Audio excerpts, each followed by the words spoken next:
সবাই রেডি? হ্যাঁ, ইয়াহু, আমি পেরেছি।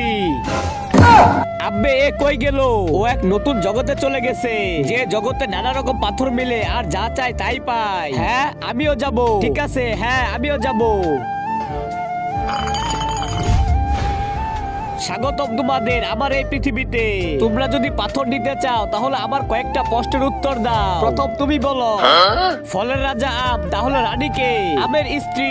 ভুল উত্তর, আমের বিয়ে হয় নাই। এই নাও কালো পাথর। এখন তুমি বলো, চাঁদ আমার মামা হয়, তাহলে সূর্য কি লাগে? ভাইয়া। কিভাবে? চাঁদ আর সূর্য ভাই। ভুল উত্তর, এই নাও কালো পাথর। এখন তুমি বলো, 2 + 2 কত? হ্যাঁ 4। সঠিক উত্তর। আব্বে আমাদের কঠিন ধরলে, তারা তো সহজ কে? আব্বে আমি কি করব, মুখে এসে পড়েছে। এই নাও সোনার পাথর। হে জাদুকর, আমরা পাথর এনেছি। দেখাও কেমন পাথর পেয়েছো। কালা পাথর, দূর যা। এবার তুমি দেখাও। হ্যাঁ সোনার পাথর, এটাই তো আমি চাই। সোনার পাথর, আমাকে উমর বানিয়ে দাও। আমি উমর হয়ে গেছি, আর মরবো না। আব্বে তুমি পাথর দিয়ে কেমন করে উমর হলে? আব্বে আমি সেটা জানি, আমি অনেক চেষ্টা করেছি উমর হওয়ার জন্য।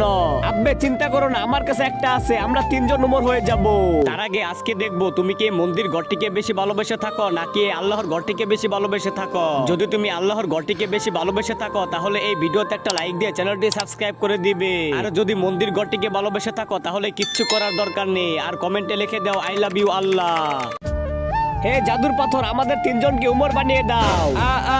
আব্বে তুমি উমর হয়েছো, আমাদের এমন হলো কেন? আব্বে সালা, ওটা তো কালো পাথর আর আমারটা সোনালী পাথর, তোটা তো সমস্যা হবে।